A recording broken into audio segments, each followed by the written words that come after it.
Yeah, Jackie today, JD tomorrow, Mookie on Sunday. Unless, no. That's the way it's gonna be. Yeah. So, 3 games here. I think it's good for them, for each one of them to have a day off and to move forward. Yeah.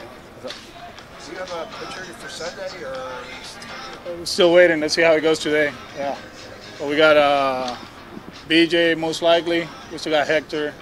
They can go multiple innings. Hector pitched yesterday, so we'll see how it goes. But I don't want to get ahead of myself. But if everything goes fine, most likely BJ. Sale, you're just backing off Sale a little bit? No, that was part of the plan from the get-go. That we were going with the 6th starter the last day of this road trip. Okay. So yeah, he'll pitch Tuesday at home. With Velasquez already pitching yesterday, those are the only 2 candidates still, right? Yeah, just 2. Yeah. I mean, we can mix it up. Obviously, with Hector, kind of like the opener kind of thing, whatever. But it's the National League too, so it's kind of hard to.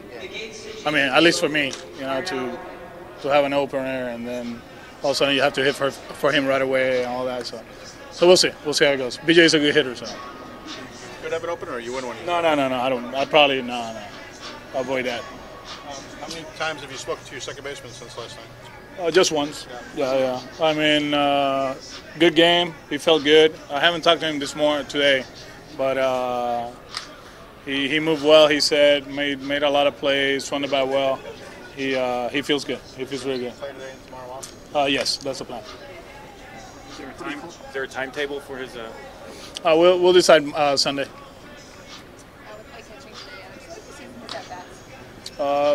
Pretty solid. Not like I said before. Last year, it seems like in spring training he was just hitting fastballs early in count. I might be wrong, but that's what it looked that way. But this year, he put some good at bats with 2 strikes.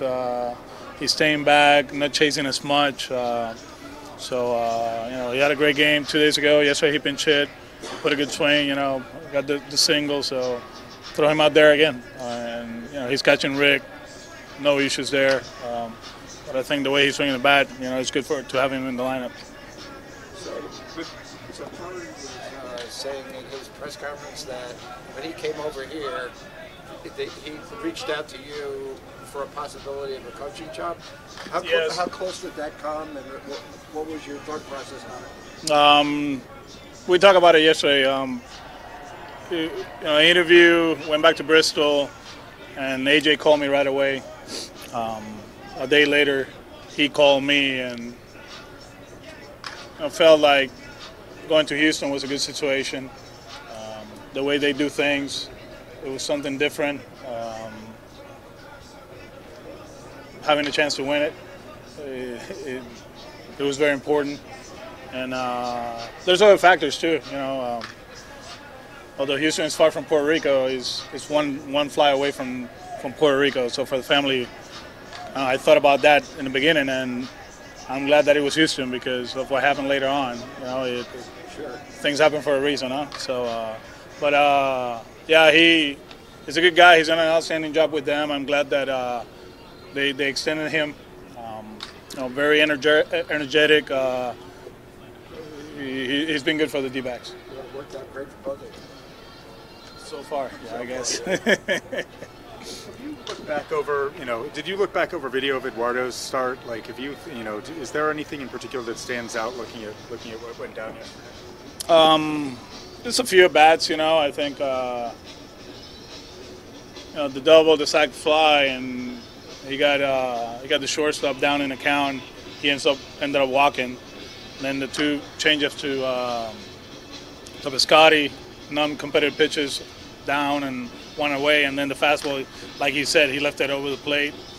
Then Laureano, 0-2, he walks him, and that's basically it. And then we don't make the play. It's not fair for him because that should be a team error, but who cares about ERA and all that? I mean, it is what it is. But I think those 2 at bats, you got to attack Simeon there. If he hits a ground ball, it's a 3-1 game.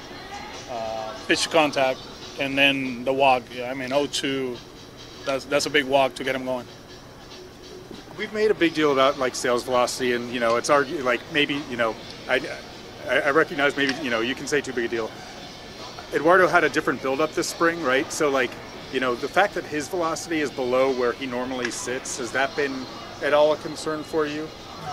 No, not really. He got some outs in the strike zone yesterday, and induced people to weak contact. The fly balls to right. It seems like the stuff was good. It's just a matter of certain bats again. We go to Seattle, Bruce, the walk, and then the pitch right in the middle, the homer, and then these 2 walks. So there's certain spots. We talk about Barnes. Everybody makes a big deal of him last year walking people. There's certain spots that, like you pitch around, but there's certain at bats that he knows it. Like he's better off giving one than just setting up the table for a big swing, and it seems that way. He's been doing that. So JD was talking earlier about coming into his own as a leader. Like, how have you seen his leadership skills develop?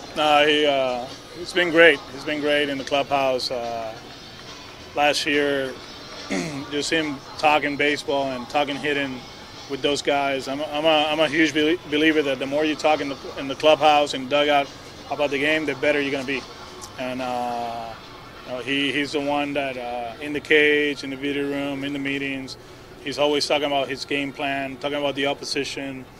Today he talked a little bit about the gaps here, although obviously he's going to play different with the new surface, but just he's a baseball guy, and I learned that in Orlando when we met with him and Scott when he was a free agent. The way he talked that day, I was like, you know what, if this happened, he's a good fit for Boston, because we live in a city that is 24 hours, 7 days a week.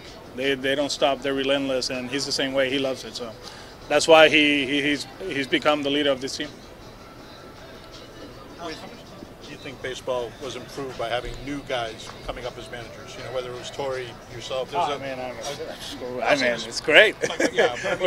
We're taking it to another level. I don't know. I don't know. More open to people who didn't necessarily manage in the big leagues before. I don't know. Tito's still doing a good job. Bob Melvin, he's doing a great job. I really don't.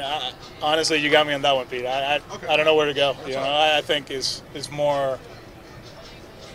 Like I've been saying all along, man. In the off season, everything all this stuff that they show, and they went home and they tape stuff, whatever. It's a little bit embarrassing, because I didn't throw a ball. I was just part of the whole thing. And to have my mom talking about me and all that, it's like, come on, enough is enough.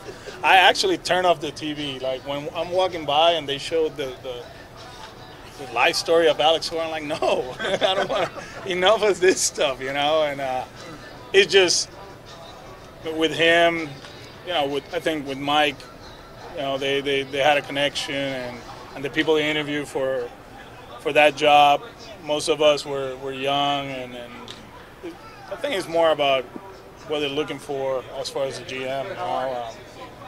Probably in 3 or 4 years, I don't know, you might see Dusty coming back to the game, because a team is a veteran team, and they feel like they want a veteran manager. So it's just what the organizations want. It's just like it's trending that way. But I don't think there has to be a mold of a manager. It just happened that AJ is young and he won 2 years ago. I'm young. We won last year, but there's not like a perfect manager out there. Dusty will be 100 in that forward. Maybe, yeah. I mean, he'll break a record. Yeah. Blake hasn't caught, consistently for a full year since probably 2015 because of injuries. Did you feel like there was going to be a learning curve this year still, and that he could make improvements as the season, there was going to be, that he could make improvements as the season went on? He'll get better. He'll feel more comfortable. Same thing with Christian. and even with Sandy last year, it's a learning experience every day. New hitters, new trends, new pitchers, guys trying to hit fly balls, teams getting on top of fastballs now. So I think every day he's learning, and I agree with you. Little by little, he's going to feel more comfortable.